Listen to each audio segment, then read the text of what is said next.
Kõik teame, et Tallinnas on tohutu probleem. Tõsi, autojuhtide jaoks mitte küll eriti,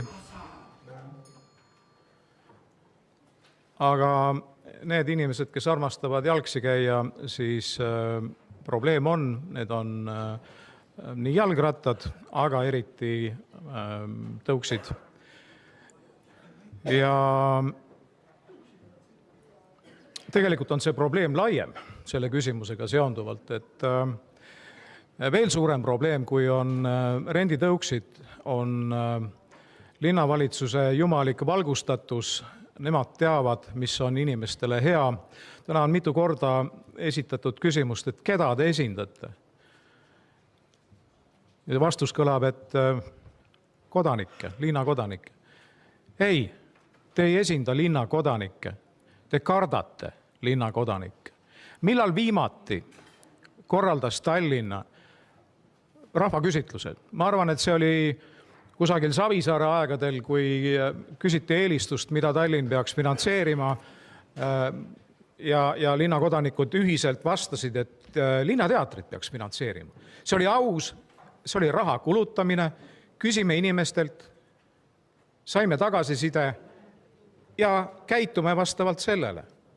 Tänane klikk, kes on Tallinnas võimul, meenutab mulle Stenbockis parasiteerivat Euroopa kõige lollimat valitsust. Tänane linnavalitsus on võtnud ilmselt eeskuju Euroopa kõige lollimalt valitsuselt. Ja kui te ütlete, et see on mingisugune ideoloogiline hinnang, siis ei, lugege majandusnäitajad ja võrrelge. Tallinn on rikas nagu troll. See on Tallinna õnn.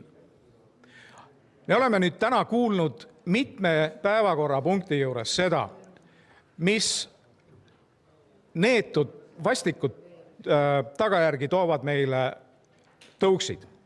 Me oleme saanud nüüd sellise toreda nähtuse nagu tõuksid kalmistul. No kuhu veel, sõbrad? Mida? Ja linnavalitsus ütleb, me ei saa mitte midagi teha, meil on ettevõtlusvabadus. Kas te nüüd kujutate ette, et ma ostan kellegilt restorani ja ma hakkan seal tegelema ettevõtlusega ja saadan pikalt igasugused instantsid Tallinna linnas, ütles, et see pole teie asi, mina olen siin ettevõtja, teen mida tahan. Aga täpselt nii on. Tallinna linnal Transpordiametil ei ole tõuksi rendifirmadega mitte mingisugust lepingulist suhet. Tõuksi firmadel ei ole kohustusi ja Tallinna linnal ei ole mitte mingeid õigusi. See on täielik anarhia. Kas see on 21. sajandi euroopalik linnavalitsemine? Mina ütlen, et see ei ole. Mis asi see on? See on korruptsioon. Tallinna linnavalitsus ei ole tervikuna korrumpeerunud. Piisab, kui seal on mõned korrumpeerunud tegelased ja kogu see supp haiseb. Mis nüüd juhtub? Kui Tallinna linn korraldaks rahvaküsitluse, võib-olla rahvas, kui me e-hääletust loomulikult ei korralda, eks ole, siis me saame täpselt sellise küsimuse, nagu on vaja tellitud. Aga kui rahvas ütleb, et okei, tõuksid on väga hea, ei ole probleeme, siis me teame, rahvas on öelnud, ei ole probleeme, kellele ei meeldi, kolige maale. Aga kui rahvas ütleb vastupidi, ei, tõuksid on probleem, siis jällegi küsimus, keda kurat te esindate siin saalis? Eelmine aasta Riigi Transpordiameti statistika 234 vigastada saanud inimest Tallinna linnas. 234 võib arvata, et neid oli oluliselt rohkem. Lihtsalt inimesed ei lähe iga muhu, iga verise põlve pärast, ei lähe kusagile ennast registrisse kandma või iga asi ei jõua EMO-sse, inimene paneb ise plaastri peale.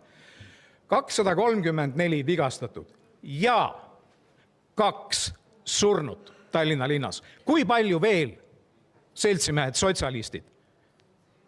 Mitu surnut tuleb, et te hakkaksite mõtlema, et teil tekiks mingisugunegi empaatiavõime? 4, 8, 26. Ettevõtlusvabadus. Normaalsetes linnades küsitakse inimeste käest. Kas te arvate, et Pariisi linnapea Hidalgo korraldas rahvaküsitluse selleks, et ettevõtlusvabadust välja suretada Pariisi linnas. Kas te tõesti tahate, seltsimehed sotsialistid, öelda, et Pariisis puudub ettevõtlusvabadus? Ei, Pariisis on empaatia. Pariisi linnavalitsus esindab oma valijaid, oma elanikke, mida Tallinna linn ei tee. On täiesti ootuspärane, ja ma teadsin seda ette, kui ma selle ettepanekuga tulin, et see hääletatakse lihtsalt tuimalt maha. Ja see ei ole esimene kord, me oleme täna seda tuima maha hääletamist näinud. Jah, Tallinna linn on ilge kummitempel. Peab olema vastupidi, volikogu, nii nagu selle eelnõu puhul, annab ülesande Tallinna linnavalitsusele ja linnavalitsus täidab. Mitte niimoodi, et mingi jumalikult valgustatud tegelane, kes ütleb, et ei, me paneme siia volikogu ette, toome suvel mingid kastid, lõpetame ära äritegevuse sellel ainsal veel ärina töötaval tänaval, kus üldse veel mingi elu on, eks. Saagu siia rohelus. Või et me lõpetame ära, ma ei tea, ehitame puugiväila 7 miljoni eest, sest see on tore, see on roheline. Ei ole. Küsige inimeste käest. Leidke üles oma julgus, küsige inimeste käest ja esindage päriselt ka inimesi. Aitäh!